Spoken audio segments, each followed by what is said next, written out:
What's up guys, bienvenue au Podcast Castleman. Merci d'être avec moi pour une deuxième saison. Je m'appelle Stéphane, je suis courtier immobilier en Outaouais et cet épisode est une présentation de mon équipe Castleman chez Remax. Nos 3 mots d'ordre dans l'équipe, c'est la simplicité, l'authenticité et l'efficacité, puis on s'efforce de mettre ça de l'avant dans chacune de nos transactions. Donc pour tous vos projets immobiliers, que ce soit l'achat, la vente, l'investissement, du côté résidentiel ou commercial, contactez-nous. Je suis fier aussi de vous dire que cet épisode est commandité par mes boys de chez Subaru Outaouais. La réputation de la traction intégrale de Subaru est plus à faire. Puis si vous voulez un service vraiment sa coche, c'est au 965 boulevard Saint-Joseph que ça se passe. Pour les gens qui écoutent sur YouTube, si vous voulez m'aider et m'encourager, je vous invite à vous abonner à ma page. N'hésitez pas à liker, commenter, puis surtout à partager l'épisode avec un maximum de personnes. Donc sur ce, merci beaucoup pour votre écoute et puis bon épisode.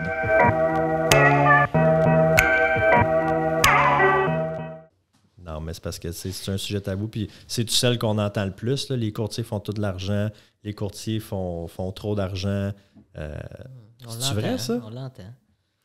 On l'entend tout le temps, on la lit, ces réseaux sociaux. Mm-hmm. Ben, c'est sûr que c'est tellement relatif à 1 million d'affaires. Là. $1 million? 1 million. Non, mais je veux dire, d'un courtier à l'autre, ça peut... C'est pas vrai que tous les courtiers font beaucoup d'argent. Puis la plupart, c'est quoi qu'on disait la dernière fois? La plupart, je pense la moyenne est... Check bien. Salaire moyen. On disait autour de comme 40 100 000 dans ce coin-là.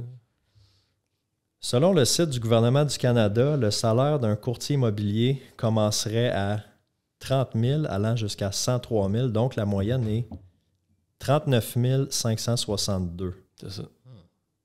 En statistiques effectives, là, le début 2023. Ouais. Je suis pas sûr, je crois à ça, par exemple. Ben, c'est sûr que là-dedans, ça inclut, mettons, le salaire déclaré. Fait que tous ceux qui ont des incorporations puis qui se versent un salaire, ben, je pense pas qu'ils prennent le salaire d'entreprise de la compagnie. Fait que ça vient un petit peu fausser les données, mais c'est pas tous les courtiers qui sont incorporés. Puis encore là, le salaire, on en a déjà parlé la dernière fois. On dit ça comme si les gens écoutaient notre dernière conversation, là, mais bref. Mais meilleure celle-là, je pense que la conversation qu'on a en ce moment est mieux que l'autre. Fait que on a de l'expérience. On a de l'expérience, c'est ça. On est des habitués. Mais c'est ça, oui, il y a des dépenses, puis ça, je veux rentrer là-dedans aussi. C'est un salaire d'entreprise. Fait que ce que tu es capable d'en retirer au final pour payer tes bills, en mettre de côté pour ta pension, ta retraite, ben c'est pas nécessairement tout l'argent que tu as fait au courant de l'année, parce qu'il y en a une grosse partie qui s'en va dans toutes les dépenses qu'on va parler tantôt. Fait que faut faire attention avec ça. Oui, il y a de l'argent, mais c'est pas tout le monde qui en fait. Puis il y en a là-dedans que c'est du temps partiel, fait qu'ils ont un autre job, ils font ça on the side pour se payer 2-3 voyages par année. T'en as d'autres que ils essayent fort, mais ça marche juste pas. Fait que, comme tu disais tantôt, la statistique, il y en a après 2 ans, ils lâchent. Après 5 ans, ils sont plus capables, ils lâchent aussi. Fait que, on les voit pas, ils vont pas aller s'exposer. Les posts Facebook, on les voit toutes les semaines quasiment. Nouveau courtier, parfait, mais ceux qui arrêtent, ils le diront pas nécessairement. Ben non. Puis ceux qui font beaucoup d'argent, c'est parce qu'ils ont travaillé fort, ils ont une rétention de la clientèle, le bouche-à-oreille se fait aller, ils donnent un bon service, fait que c'est tout à leur honneur. Exact. Puis il y a beaucoup de publicité pour ces courtiers-là. Donc là, ça rayonne beaucoup comme si, oh mon Dieu, les courtiers sont partout, ils font de l'argent, ça roule. Mais c'est une infime partie, je pense, qui font des gros montants. C'est comme dans tout, là, la loi de Pareto, c'est 20% qui va rouler le 80% de la business à peu près, puis ça c'est vrai. Fait qu'on voit ceux qui roulent, ceux qui font de l'argent, d'un, tu l'as dit, Ben, ils travaillent vraiment fort, là, c'est parce que c'est pas donné. Tu commences l'année, là, t'as 0 de fait, là. Oui, tu peux avoir des transactions, mettons, vendues en novembre, décembre, tu sais, qui vont se notarier, tu dis, je commence l'année avec tant, mais à toutes les années, c'est à recommencer. C'est pas comme quelqu'un qui a un emploi au public, peu importe, qui dit, OK, cette année, je vais faire 82 000, puis l'année prochaine, mon augmentation va être à 86. Tu peux comme planifier, tu sais. Il n'y a rien d'acquis, là. Il n'y a rien d'acquis à toutes les années. Tu sais, si tu as bien fait, si la business est bien gérée, tu as une bonne structure, tu donnes un bon service à la clientèle, tu devrais être capable, quand même, de dire, cette année, j'ai fait un montant X, l'année prochaine, si je fais les mêmes actions, je devrais être capable de faire ce montant X-là, plus peut-être aller chercher de la nouvelle business. Mais ça reste qu'il faut... il n'y a rien de sûr, il n'y a rien d'acquis. Là. Puis on est un peu à la merci du marché que l'immobilier, c'est cyclique. Il y a eu des périodes de temps où il y avait moins de transactions. Des périodes comme qu'on a connues, comme la pandémie. Probablement que nous autres, on ne revivra jamais ça dans notre carrière. Là. Fait que ça, c'est... Oui, peut-être qu'il y a des gros montants qui se font dans ces, mettons, 2-3 années-là qu'on a vécu, mais par la suite, ça se peut que ça tombe un marché équilibré ou un marché plus tranquille qui fait en sorte que si tu n'as pas mis d'argent de côté quand tu en as fait plus, ben tu vas peut-être trouver ça rough quand ça va être plus tranquille. Là. Moi, c'est la partie, justement, que on dirait que j'ai de la misère à célébrer quand que ça va bien, parce que il faut tout le temps planifier la suite. Ouais. Donc, des fois, tu as plusieurs transactions qui se notarient à 1 mois, mais il ne faut pas prendre ça pour acquis parce que il faut que tu vives. Ça se peut que tu as 2 mois sans transaction. Ouais. Ça se peut. Puis c'est drôlement fait. En ce moment, on est fin février, on rentre dans le printemps de l'immobilier, la partie, le temps vraiment occupé. Fait que, aujourd'hui, comme on est occupé, il y a plein de transactions qui se font, mais présentement, en février, c'est pas le mois où est-ce que les transactions se notarient. Non. Fait que, là, en ce moment, nous autres, on est payé quand c'est notarié. 2-3 semaines après que la transaction a été notariée, c'est à peu près là qu'on reçoit notre commission. Fait que là, on reçoit des payes des transactions qu'on a faites, mettons, en décembre, janvier, qui n'étaient pas les plus gros mois. Non, c'est ça. Là, en ce moment, on prépare avril, mai, juin. On a déjà des transactions closées pour juin. Fait que là, ça se peut que tu sois 2 semaines en vacances au mois de juin, puis là, tu as beaucoup de rentrées d'argent. Mais là, tu es comme, hey, c'est bizarre, je me sens pas occupé parce que je suis en vacances ou c'est l'été, c'est plus tranquille, mais là tu as les grosses rentrées d'argent. Tandis qu'en ce moment, c'est là qu'on a les plus petites rentrées d'argent de l'année, mais on travaille beaucoup. On travaille vraiment beaucoup. Fait que des fois, c'est comme bizarre un peu. Fait que c'est ça, tu as de la misère à gager ça un peu. Là, tandis qu'un salaire régulier, tu sais, semaine après semaine, ça rentre, tu peux faire ton budget, tu peux planifier des dépenses, des rénovations, whatever. Ouais. Mais là, on dirait tout le temps, même si tu as de l'argent dans ton compte, quand même, des fois, des bons montants, tu es comme, ben là, l'impôt s'en vient, ça s'en vient. Là, il faut planifier peut-être 1 mois que j'aurai pas aucune paye qui va rentrer. Ouais. Il faut quand même s'ajuster à ça, là. Surtout si tu viens du marché du travail régulier. Puis il faut que tu planifies ton fonds de pension. Là. Aussi. Tu sais, le gouvernement ou dans le privé. Ben, dans le privé, des fois, il y en a, mais au public, tu as souvent un fonds de pension qui vient avec. Tu n'as pas besoin de penser à ça. Là. C'est automatique. Là. Quelqu'un qui fait, je sais pas le calcul exact, là, mais si vous le savez exact, vous me le direz dans les commentaires, là, mais mettons quelqu'un qui fait 90 000, 100 000 au gouvernement, avec le fonds de pension, les avantages, les congés, les assurances, tout ça, ça doit équivaloir à peu près à un 150 000, 160 000, peut-être plus que ça. Peut-être même plus que ça, d'un travailleur autonome. Là. Parce que nous, c'est ça, on a des assurances, mais au gouvernement aussi, ils payent leur assurance, mais je veux dire, on a une assurance qu'on paye, mais sinon, on n'a pas de fonds de pension. On a toutes les dépenses. Puis c'est ça, il faut calculer. Tu sais, mettons, quand on a une paye, tu as une paye de 1 000$, c'est 1 000$ plus taxes. Oui. Fait que c'est 1 150. Mais là, la portion taxe, il faut la mettre de côté. La portion impôt, il faut la mettre de côté. Ouais. Là, si tu es incorporé ou pas, ça peut changer. Mais mettons qu'on fait un chiffre à 40%, 40% d'impôt de côté, 30%, peu importe. Ben là, sur le 1000, là, toi, tu as eu une rentrée de 1150. Si tu vis sur le 1150, ça se peut que d'une couple de mois, tu aies de la misère parce que réellement, tu as un 600-700 pour vivre. Là. C'est ça. Puis avec ce 600-700-là, il faut que tu planifies fait que, ta retraite. Puis... C'est pas qu'on se plaint en ce moment, mais c'est plus le fait que ça prend de l'organisation. C'est de la réalité. Exact. Ouais. On fait pas pitié, on fait ce qu'on aime puis on gagne bien notre vie, mais il faut faire attention à la perception que ce que ça peut avoir l'air.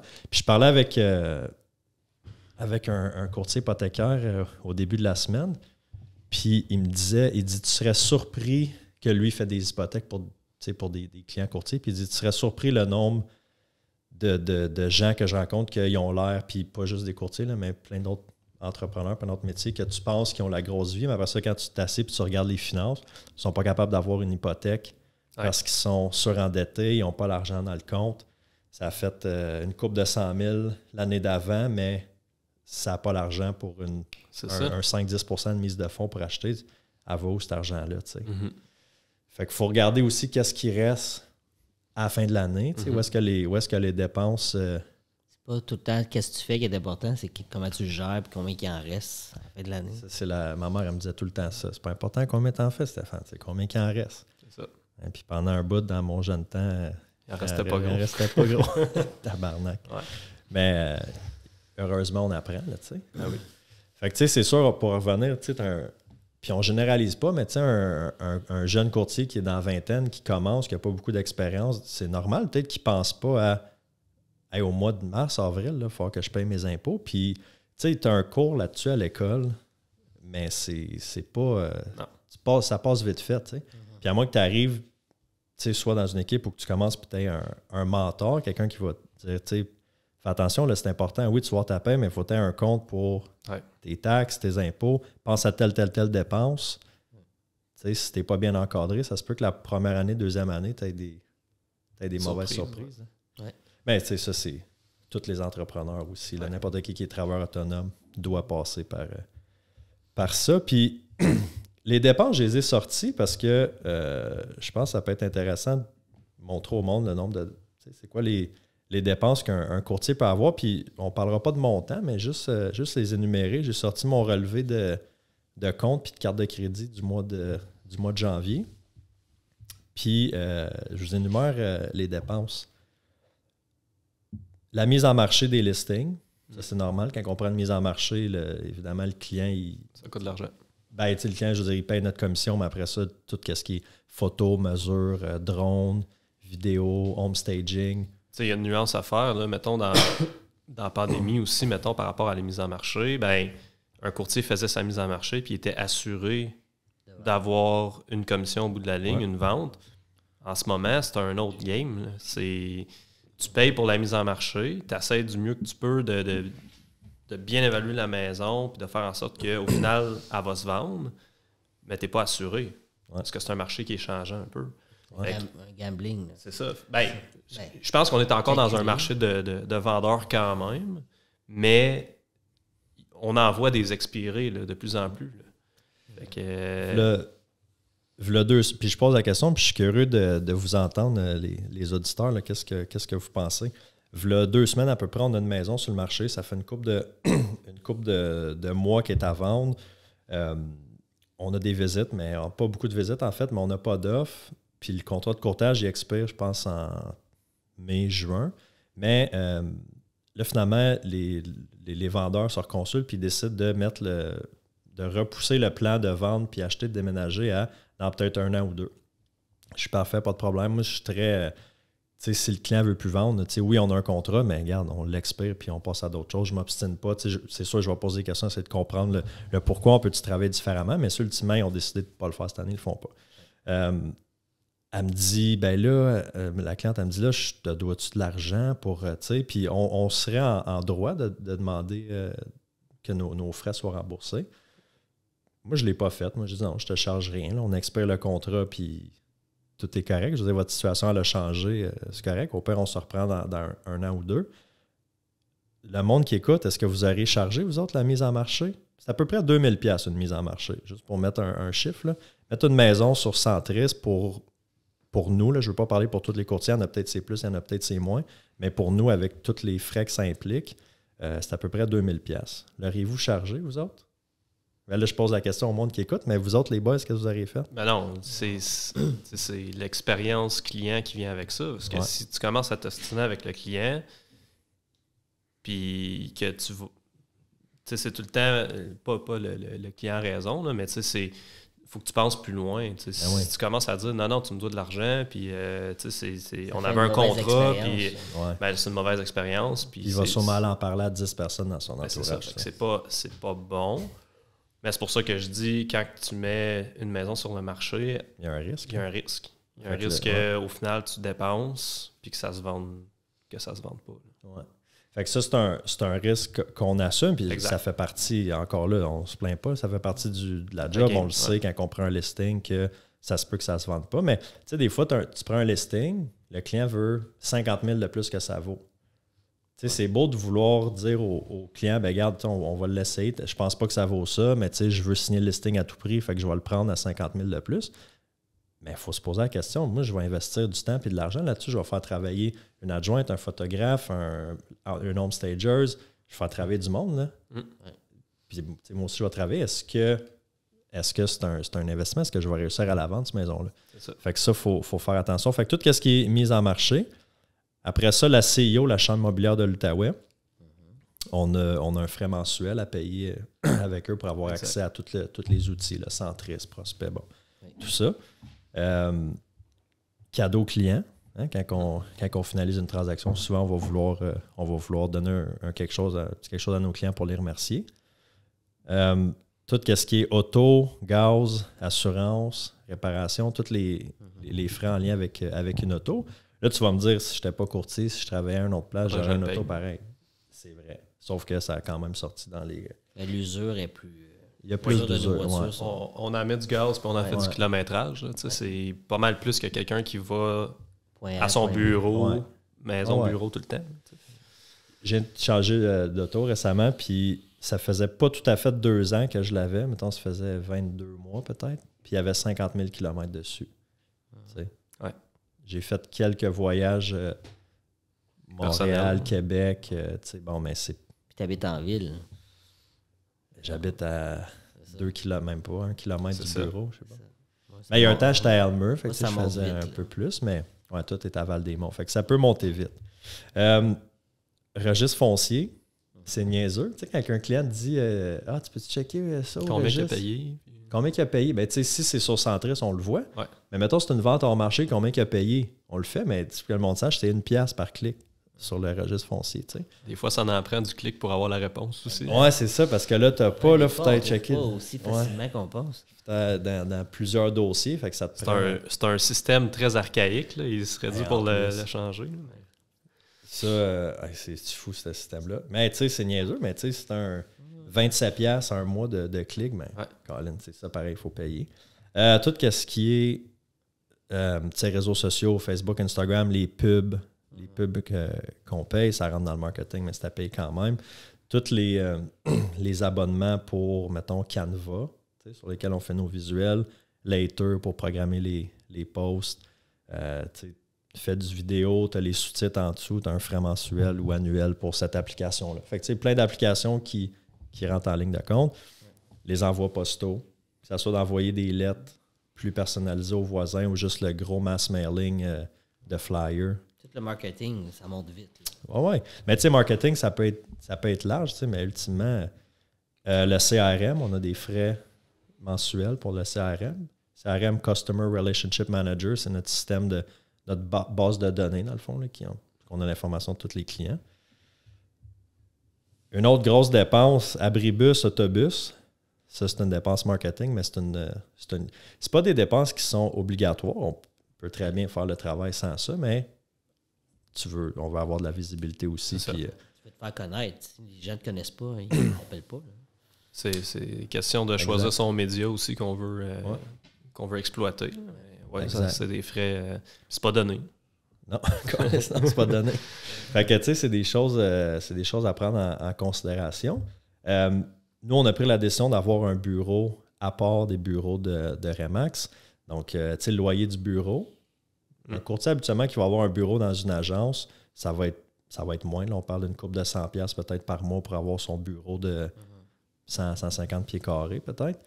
Mais nous, ici, on doit avoir 2000 quelques pieds carrés. Fait que, tu sais, c'est sûr qu'il y a un loyer. Après ça, les assurances, l'hydro, l'Internet, tous les frais de ménage, femmes de ménage, qui, tu sais, je veux dire, c'est tous des frais qu'il faut prendre en considération. Notre salaire, tu sais, nous autres, les trois, on est incorporés.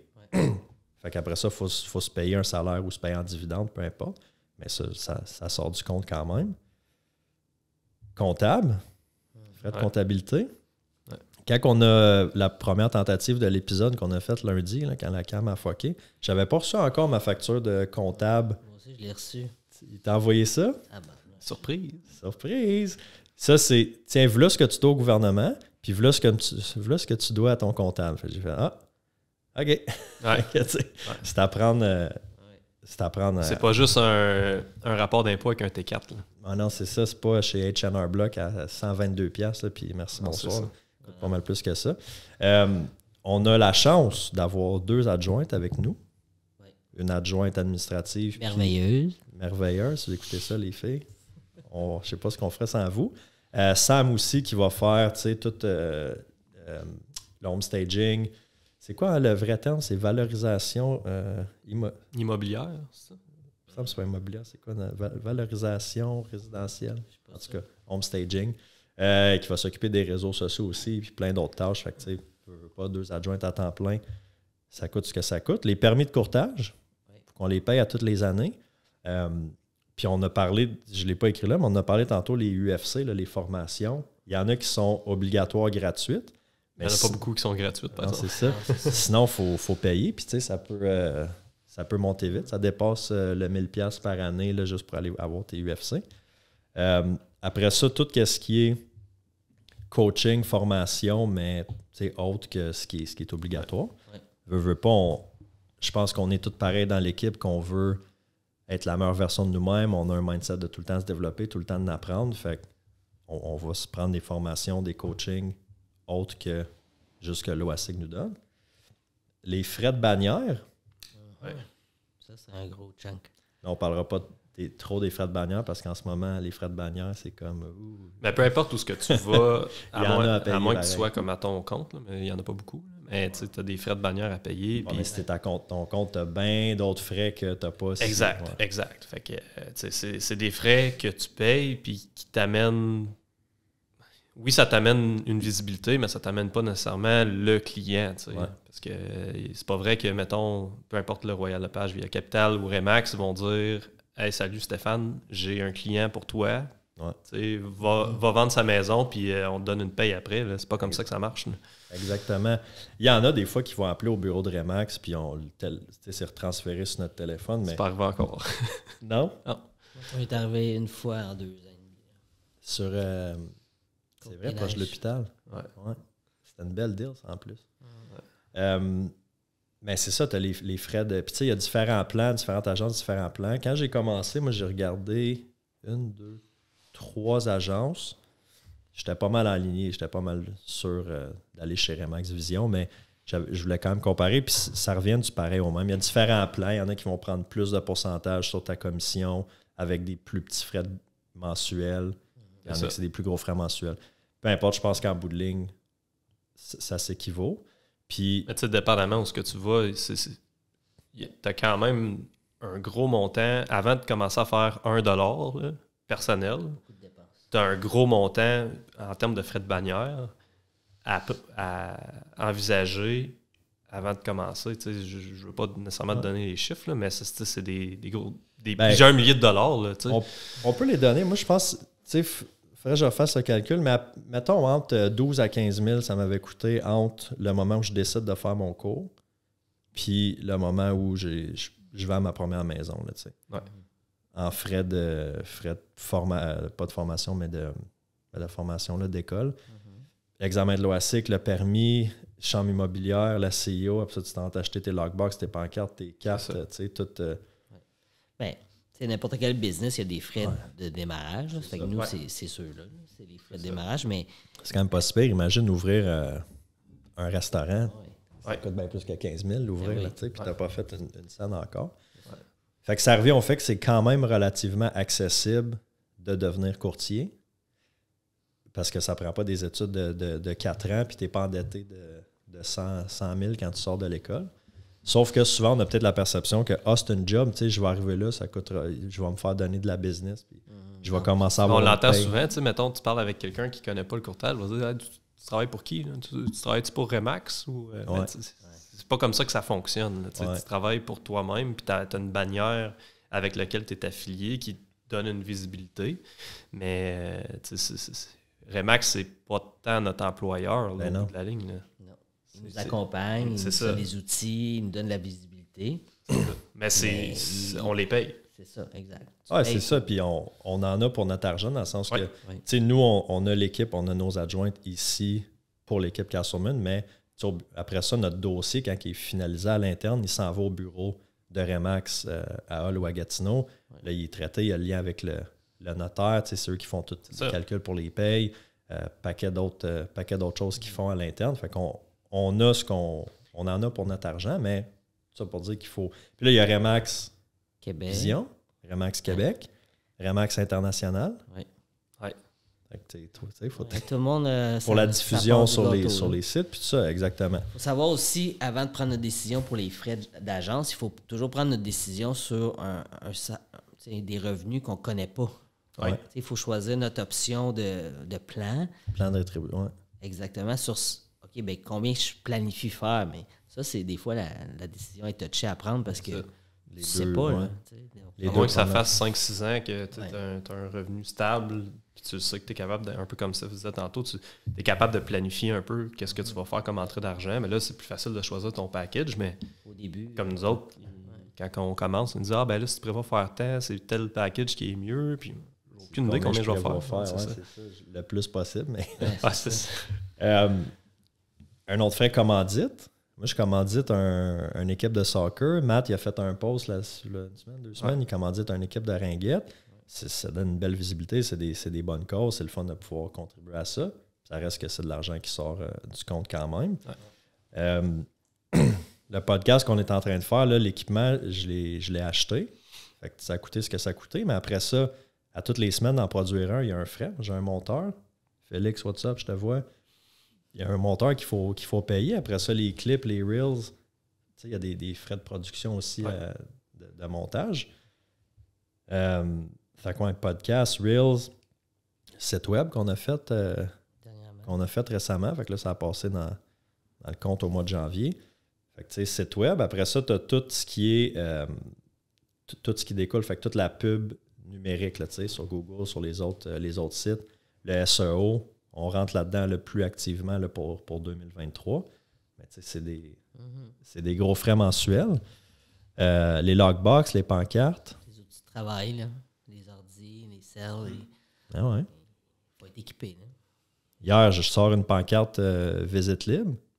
Le top, tu ris parce que je peux pas installer ça et tout, mais ben trop magané. Fait que tu sais, je sais pas si. C'est un de vous autres qui l'avez magané? Sur le spot. Là, ça doit être Matt. C'est parce qu'on fait beaucoup de visites libres, fait que c'est pour ça qu'elle se magane. Ouais, c'est ça. Non, mais parce qu'elle est noire, là, c'est sur le plastique noir, puis là, tout se gratte. Mais là, bon, OK, tu sais, c'est quoi, 30$, je sais pas, 40$, mais tant qu'à être là, commande-en 2-3, tu sais. Fait que là, il y a ces frais-là. Les installations de pancartes, on aurait le choix d'installer nos pancartes nous-mêmes, c'est vrai, ou de payer la compagnie avec qui on fait affaire pour installer nos pancartes. Mais tu sais, c'est des frais quand même. Les logbox. Ouais. Les petits logbox bleus là, de la chambre mobilière, là, c'est 100$. Bon, oui, ça marche Bluetooth, c'est super technologique. On peut savoir quand ça a été ouvert, fermé, tout ça. Mais si tu as 30 listings d'actifs, fais le calcul à 100$ le logbox. Là. Fait que ça peut monter vite. C'est pas mal ça que j'ai répertorié. Ouais, ça va être mis en marché et tout ça. Mais c'est de là à dire c'est une entreprise. Ouais. Comme n'importe quelle entreprise, tu as des dépenses. Puis à la fin, tu es capable de te verser un salaire. Mais comme n'importe quelle entreprise, ça se peut qu'au début, pour starter, ben. T'as une coupe. Ben, c'est ça, tu as une couple d'années que tu dis bon, ben, j'investis plus dans ma business. Je m'en retire moins personnellement. Tu vas aller quand même couvrir tes dépenses, là, mais personnelles. Mais tu vas peut-être dire, bon, ben, cette année, je vais vivre bien serré pour que je sais que dans les prochaines années, je vais être capable d'investir peut-être un petit peu plus en pub ou dans tous les frais que tu viens d'énumérer. Ouais. C'est ça, nous autres, on est en expansion. Là, ça fait. On a manqué notre post anniversaire 1 an de l'équipe. On a passé tout de suite. J'ai demandé à Sam de checker ça, puis on l'avait fait comme début février l'année passée. Ouais, c'est vrai. Quand on était. Officiellement juste les deux. Là. Vous autres, vous étiez là, mais pas encore. On n'avait pas encore notre licence. Oui, c'est ça. On a manqué ça. On a manqué ça. Fait qu'il va falloir se reprendre en février, début février 2024. Il va falloir sortir souper, quelque chose, fêter ça. On est Rose Smash Room encore. C'est tout le temps une bonne occasion d'aller souper. Oui, c'est ça. Mais qu'est-ce que je voulais dire? Tu disais c'est des frais d'entreprise. Ouais. Ça, c'est une chose aussi que faut vraiment voir ça. Puis, tu sais, si pas qu'on a des conseils à donner à personne, mais des courtiers qui nous écoutent, de vraiment comprendre, avoir le mindset. C'est une business. Oui, on est travailleur autonome, mais c'est pas un job, on a une business à rouler. Fait que des fois, juste de changer le mindset. Ah oui, c'est ça, je m'en dire, on est en période d'expansion. Ça fait 1 an qu'on a l'équipe. Fait que c'est sûr qu'il y a plus d'argent en ce moment qui est réinvesti dans le business pour juste les bureaux ici, peinturer, faire la déco, ben, c'est une chose qu'on fait une fois. Tu lances une campagne de pub, au début, tu as des frais pour démarrer, mais une fois que ça roule, après ça roule. Fait que, on a eu beaucoup de frais qui est comme une fois. Là, après ça, ben, avec les années, tu n'as plus ces frais-là. Mais le challenge, c'est de faire les bonnes décisions aussi, de prendre les bonnes décisions de où qu'on l'investit notre argent, parce que c'est pas un puits sans fond non plus. Là. Non. Puis on se fait solliciter. Encore un matin, avant qu'on embarque sur le podcast, je dis Seb, viens ici, je reçois un appel. Je reçois tout le temps un appel de cette compagnie-là pour me donner des listings. OK. Stéphane Castleman, bonjour. Hi, can I speak with Stéphane? Oui, c'est moi. C'est comme j'ai répondu par mon nom. Je viens de te le dire. Première erreur, comme écoute. Puis là, après ça, il me parle en anglais. Je dis, tu parles-tu français? Il dit non. Mais je dis, tu me call. Tu sais que tu devrais savoir que je suis au Québec, que je parle français. Peut-être à cause de mon nom, mais en tout cas, peu importe. Fait que là, non, il parlait pas français. Puis là, mais lui, il m'a dit de où ce qu'il appelait. Fait que c'était quand même pas si pire. Mais j'en ai pogné un au début de la semaine. Où est-ce que je parlais à Stéphane? Ben, si tu as écouté, j'ai dit Stéphane Garçon, bonjour. Deuxièmement, elle me dit pas de où ce qu'elle appelle. Elle dit, tu pourrais-tu avoir plus de listings? Mais elle me dit pas c'est qui, de où qu'elle appelle. Deuxième erreur. Puis là, je dis non, merci. Puis elle dit OK, puis elle raccroche. Troisième erreur. Okay. Mais ça pour dire qu'on se fait quand même beaucoup solliciter pour de la pub, du marketing. Voulez-vous des listings? Voulez-vous être à la radio? Voulez-vous aussi? Puis c'est correct, ces personnes-là font leur travail. Mais si nous, tu sais pas trop, tu te pitches un peu partout, là, tu te ramasses que hey, tu peux avoir une grosse facture à la fin du mois là, si tu dis oui à tout le monde. Fait qu'il faut regarder c'est quoi mon retour sur investissement. Si je mets 1000$ en pub, combien de clients je peux aller chercher, tu sais? Ouais. Ce qu'il dit, c'est environ 10% de notre chiffre d'affaires qui devrait être réinvesti en publicité. Mais c'est facile de te perdre. Tu ne connais pas ton prochain chiffre d'affaires. Fait il faut, au début, c'est plus tough. Après ça, quand tu sais que tu as un rentrée d'argent régulière par année, ben, tu peux planifier. Puis si tu commences, tu dis je vais faire 100 000 cette année, puis je vais mettre 10 000 en pub. Mais tu l'as peut-être pas, le 10 000 au début. Tu sais. Si tu as une marge, OK, tu te mets ça en marge, mais après ça, il faut que ça roule. Oui, exact. Avez-vous d'autres? Je pense que ça a fait le tour là, par rapport à l'argent. J'espère que ça démystifie peut-être ou que ça confirme certaines choses pour le monde qui nous écoute. Avez-vous d'autres choses, d'autres mythes qu'on n'a pas parlé? Non, mais comme je disais tantôt, ceux qui pensent qu'on est que c'est les courtiers qui viennent faire en sorte qu'il y a de la surenchère ou que comme il y a eu une surchauffe dans les dernières années, je pense que ça, c'en est un gros mythe, là, qu'il y a beaucoup de... Tu sais, moi, je le vois là, sur Facebook ou peu importe. J'essaie de pas trop regarder ça parce qu'on est trop occupé à faire d'autres choses. Mais tu sais, des fois, tu tombes sur un article que tu trouves intéressant sur l'immobilier, puis là, par erreur, tu t'en vas... allez jamais voir ça. Mais bref, là, tu peux te perdre. Puis ça, c'est justement un point qui revient souvent. Puis on dirait que ça revient souvent du même type de personnalité aussi, là. C'est souvent ceux qui n'ont pas de photo de profil ou qui c'est un chat leur photo de profil. Puis qui sont super bons en français. Super bons. Fait que, bref, shots fired. Mais je pense que c'est clairement un mythe. Je sais pas qu'est-ce que vous en pensez, vous autres. Ben, c'est sûr. C'est un mythe, c'est certain. Définitivement. Puis, tu sais, est-ce qu'il y a certains courtiers pendant la pandémie qui en ont profité pour faire des passes? C'est sûr que oui. C'est sûr que oui. La pas du gain est là. Mm-hmm. Mais ça, que ça soit courtier ou n'importe qui peut essayer de tirer un peu de profit. Mais c'est pas la majorité. Mais c'est pas la majorité. Puis de toute façon, c'est tellement... Tu sais, ce qu'il faut que les gens comprennent, là, c'est que l'OACIQ, l'OACIQ, qui est l'organisme qui nous régit, cet organisme-là, leur but, si vous vous souvenez, il a posé la question justement à l'examen. La protection du public. Hein, c'est ça. Leur mandat, c'est la protection du public. Et non la protection des courtiers. Exact. T'sais, oui, on va se référer si on a des questions à eux autres. C'est nous qui la finance, mais c'est pour protéger le public. C'est ça. Fait que c'est ça. C'est nous qui la finance, mais c'est pour protéger le public. Puis c'est tellement rendu strict que, tu sais, même un courtier qui... Tu te fais pas... Ça marche pas, là. Je veux dire, tu peux pas... Tu sais, ça va dans... Tu pourrais lister une maison mettons la maison, sa valeur marchande, ça veut dire ce qu'un acheteur serait prêt à payer pour le produit est autour de 400 000, mettons.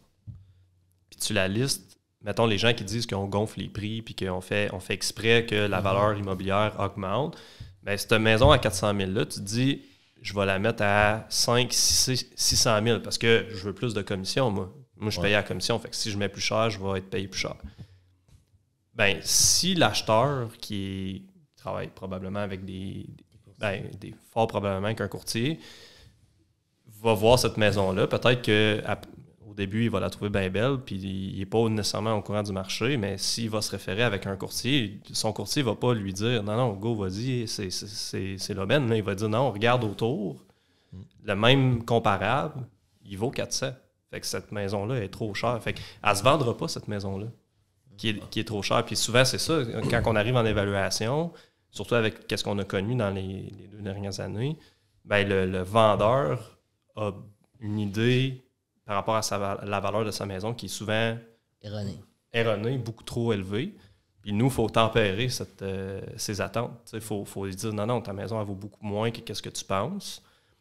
Fait que, si, mettons, on avait dans notre intérêt de vouloir gonfler les prix pour faire plus de commissions, ben, ça se vendrait pas. Puis tu listerais la maison à n'importe quel prix, puis ça serait le party. Puis tu sais, à la situation inverse, si tu mets une maison qui en vaut 400 à 250, ben, il va avoir...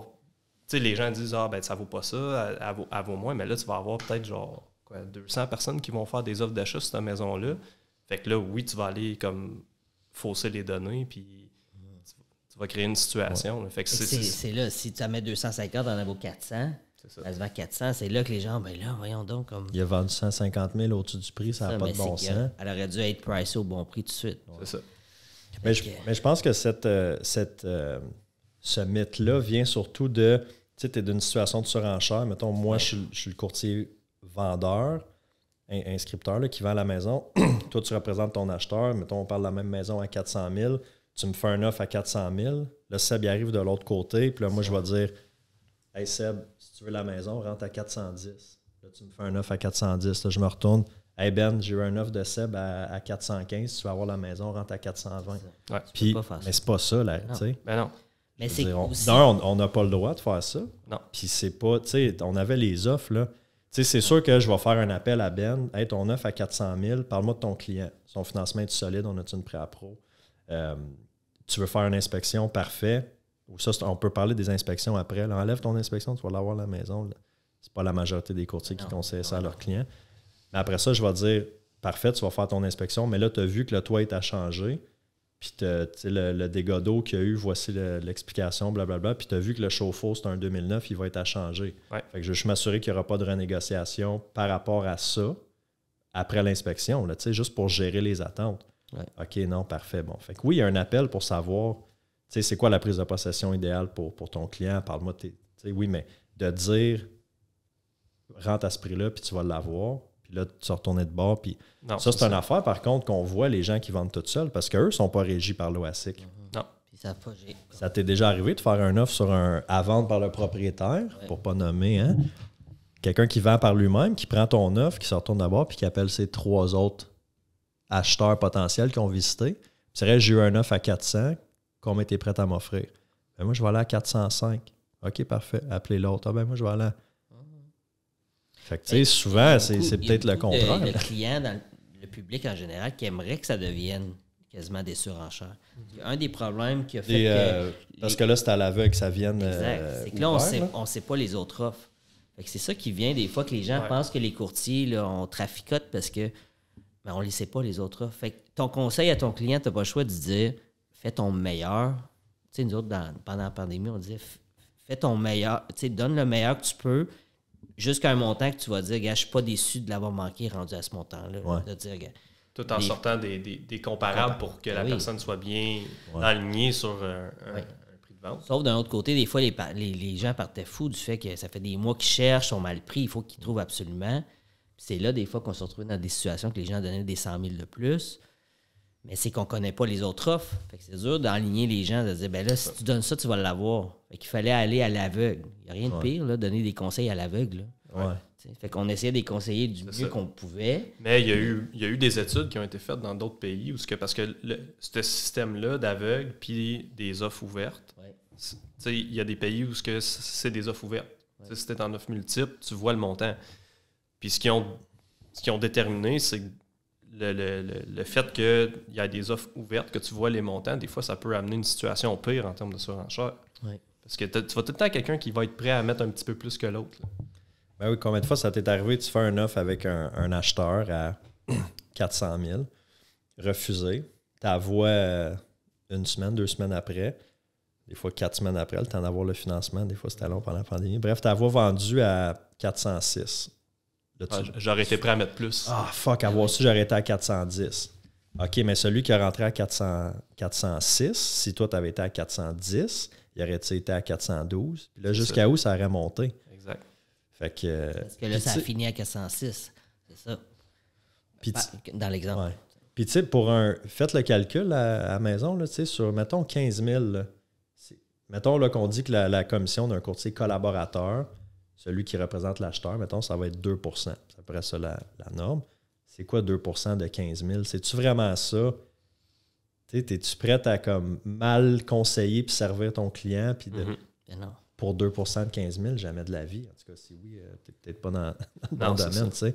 Fait que oui, il y en a eu des cas où est-ce que les courtiers se sont peut-être arrangés, peu importe, mais c'est vraiment pas la majorité. Ultimement, même si moi je dis, mettons la même maison de 400, moi je veux gonfler ma commission. Là. Fait que je dis à mon client, rentre à 500 000. Le client va dire, t'es-tu fou, toi? Jamais, ben non, ça vaut. Jamais je paierais ça, tu sais.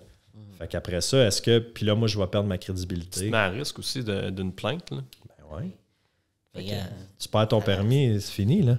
Ouais. Tu sais, si tu fais révoquer ton permis, c'est fini. Non. Puis c'est quoi l'autre affaire, je le dis? Ouais, c'est ça. Combien de fois ça vous est arrivé aussi tu gagnes ou tu es courtier inscripteur, fait que tu vois les offres, puis mettons, tu en as à 380, 390, 395, une à 400. Tu n'en auras pas une à 467. Là. Souvent, là, le deuxième est très proche du premier. Là. Ben, je pense que ça t'est arrivé une situation similaire, puis tu as appelé le courtier, puis tu as dit c'est-tu une erreur sur le prix? Ouais. Ah, c'est vrai, ça. Ça t'est arrivé? C'est vrai, ça. C'est comme arrivé un peu. C'est vrai parce qu'il est rentré genre à, comme, mettons, 460. Puis j'ai dit, as-tu fait une erreur? C'est-tu 360? Puis on demandait 300 000. Ouais. Puis là, il dit non. C'est vrai, j'avais dit, OK, ben t'es fou. Parce que ça n'avait pas rapport. Mais ça a été... en tout cas, on ne rentre pas là-dedans, là, mais... C'est ça. Fait que, tu sais, au bout de la ligne, est-ce que c'est nous autres qui fait en sorte que les prix sont gonflés? Non. Mais c'était-tu la faute de ce courtier-là? Mettons, qu'est-ce que lui a dit à ses acheteurs? Ça, c'est une affaire, tu sais. Est-ce qu'il a dit... Est-ce qu'on ne veut pas rentrer dans Sauf qu'après ça, c'est pas dit, mais c'est le client, ultimement, qui a fait « Ben moi, je la veux. » Tu sais, personne qui est forcé à acheter, là. Pendant la pandémie, les gens étaient prêts à payer à 2 %, à 1,79 %. Les gens, l'argent coulait à flot. Il y avait bien plus d'acheteurs que de vendeurs sur le marché. Fait que, il y avait un déséquilibre. Puis il y en a encore un déséquilibre en ce moment. Il y a trop d'acheteurs par rapport au nombre de vendeurs, même si ça s'est calmé un peu. Fait que, juste ça fait en sorte que les maisons continuent à se vendre à gros prix. Là. Ouais. Même si les taux d'intérêt sont autour de 5 % en ce moment, il y a une maison, si la maison sort dans le bon secteur, au bon prix, il va y avoir preneur. Oui, non, définitivement. Puis il y avait aussi les fameuses offres sans inspection. Là. Les courtiers ils nous disent de faire attention. Exact. Là, ben ça dépend de justement, si le courtier il suit les conseils de l'OCQ, puis il travaille bien, ben, il ne conseillera pas nécessairement ça à son client. Ben non. Fait que... Ça c'était touché. Je me souviens parce que des fois, le client disait « Moi, j'enlève mon inspection. » T'es certain? Là, tu comprends ce que ça implique? Oui, j'avoue, c'est celle-là. Je ne mets pas de condition. T'es comme, OK, t'écris l'offre, mais j'espère, comme, tu souhaites juste qu'il n'y ait pas quelque chose de... Là, tu reçois un appel dans 1 an, 6 mois. Ouais, là, j'aurais dû faire respecter parce que j'ai telle affaire, puis ça aurait pu être vu à l'inspection. Ben ouais, notre job, c'est de leur dire de le faire. Fait que c'était pas vraiment pas à notre avantage non plus, une offre pas d'inspection. Ni à l'avantage du vendeur, ni du courtier vendeur. Personne n'était gagnant là-dedans. Là. Non. Mais là, tu as 16 offres d'achat. À un moment donné, t'es comme. Le monde, il devenait découragé. Là. Ouais. Désespéré. Je pense pas qu'on va revivre autant une folie comme ça dans notre carrière. En tout cas. On sait jamais, mais c'était vraiment. Moi, j'ai appris mon métier là comme. Saute dans la piscine, puis let's go. Là, comme, apprends à nager, puis apprends à te débrouiller parce que ça va vite. Là. Ah ouais. Vous autres, c'est quasiment, Ben et Matt, c'est quasiment une bonne chose que vous ayez commencé. On a le temps de bien apprendre aussi. Je pense que justement, des fois, quand tu en as. Je pense que tu me disais, tu allais à une visite, après ça, tu sortais de la visite, il fallait que tu t'installes dans ton char, puis que tu rentres ton offre tout de suite. Mais là, mettons, là, ça fait une semaine que tu es courtier. Là. C'est sûr que tu fais des erreurs, c'est sûr. C'est sûr que ton offre a des erreurs. Je pensais jamais, tu sais, quand on a pris notre cours, là, ils nous donnaient 1 heure à remplir une offre d'achat. Là, moi, je pensais. Oh my God. Je pensais jamais dans ma vie sortir d'une maison, faire des offres sur des maisons d'1 demi-million en 30 secondes et demie. Là. À 100 000 de plus que le prix affiché. C'était comme, OK, let's go visiter, puis go, envoyez-moi vos offres parce qu'on présente, finalement, la vendeuse a décidé de devancer la présentation, whatever. Avec le fuck les plans, t'annules tout, tu vas à la visite, let's go dans le char, pas d'Internet à moitié. Là, t'es comme, oh my God. Je pensais jamais être comme tout croche de même là, pour faire un offre d'achat. Pour finalement se faire dire juste refuser en 30 secondes. Fait que t'as tout fait ça, refusé, merci, des fois, bonsoir. tu le sais que ça va être refusé. Là, c'est comme... Là, en tout cas. Mais là, tu veux démontrer à ton client que tu fais le travail. Pour lui, ben oui, on va la faire l'offre, mais c'est fois, il fallait en faire aussi quelques-unes refusées pour finalement que ton client comprenne dans quel marché qu'on était. Là. Il y a un processus à faire aussi, tu sais, comme acheteur de... Tu sais, des fois, tu as un budget, tes attentes sont super élevées par rapport à ton budget. Mais ça, c'est ta visite, tu fais un offre, tu sais, pendant la pandémie, on avait une éducation aussi à faire. Là, oui, il est affiché à 399, mais le vrai prix, c'est 500. Là. Un autre point, je voulais qu'on touche avant de faire finir ça, c'est que, ça, je l'ai entendu souvent, là, les courtiers ont accès à des meilleurs deals, puis ils les gardent pour eux. Tu me tires les oreillettes. Sorry. Ouais, c'est ça. Fait qu'accès à des meilleurs deals, puis ils vont les garder pour eux. Mais moi, en 2 ans, j'en ai pas. Non? T'as pas de pocket deal que t'as fait un coup de circuit sur des transactions off-market? Non, pas tout. Puis je connais pas personne autour de moi qui c'est arrivé. Là. Fait que... C'est comme touché un peu, parce que t'as un vendeur qui va t'appeler ou qui va te contacter pour vendre sa maison au meilleur prix. Toi, tu vas... Tu sais, ton mandat, ton devoir, c'est de y donner la juste valeur marchande de son immeuble. Puis, tu sais, pour avoir une deal, techniquement, il faudrait que tu rentres en dessous de ça. Fait que t'es clairement en conflit d'intérêt ou en apparence de conflit d'intérêt. Fait que, après ça, tu te mets à risque de certaines poursuites. Ah ouais? Fait que, est-ce qu'il y en a des pocket, comme tu dis, des pocket deals qui se font? Sûrement que oui. Il y en a. Il faut pas se cacher. Mais est-ce que tous les courtiers se gardent les deals pour eux autres? Non.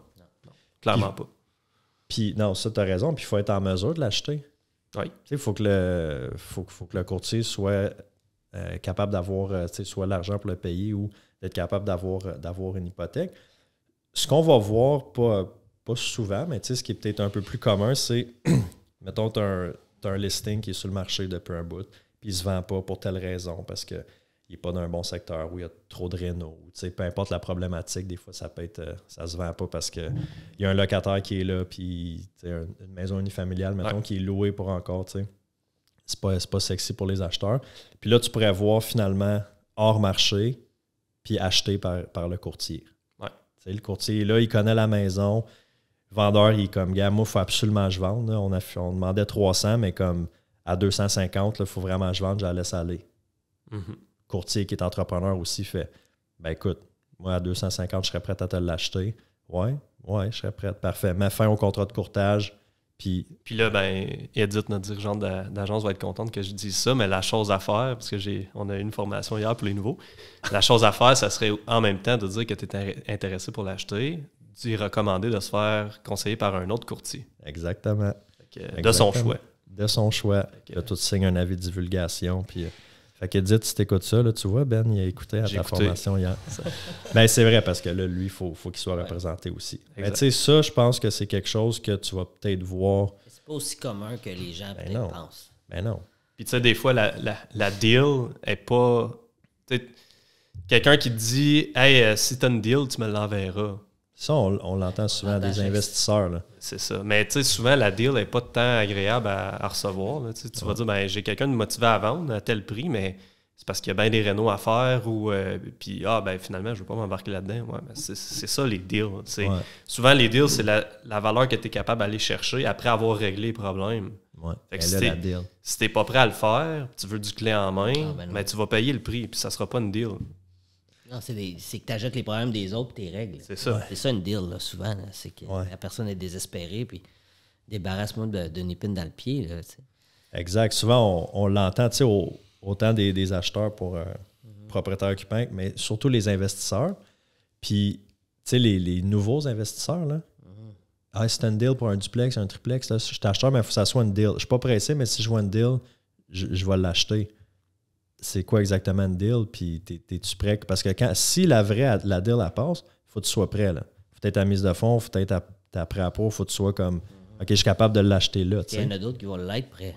C'est ça, parce que si c'est une vraie deal, ben tu seras vraiment pas le seul intéressé. Puis la deal, ça se peut qu'elle aille justement en surenchère, puis que ça finisse par être le juste prix. Selon moi, une deal, c'est de payer le juste prix dans un bon secteur, un projet que tu es confortable avec selon tes capacités de gérer des locataires, des problèmes, des coquerelles, des rénaux.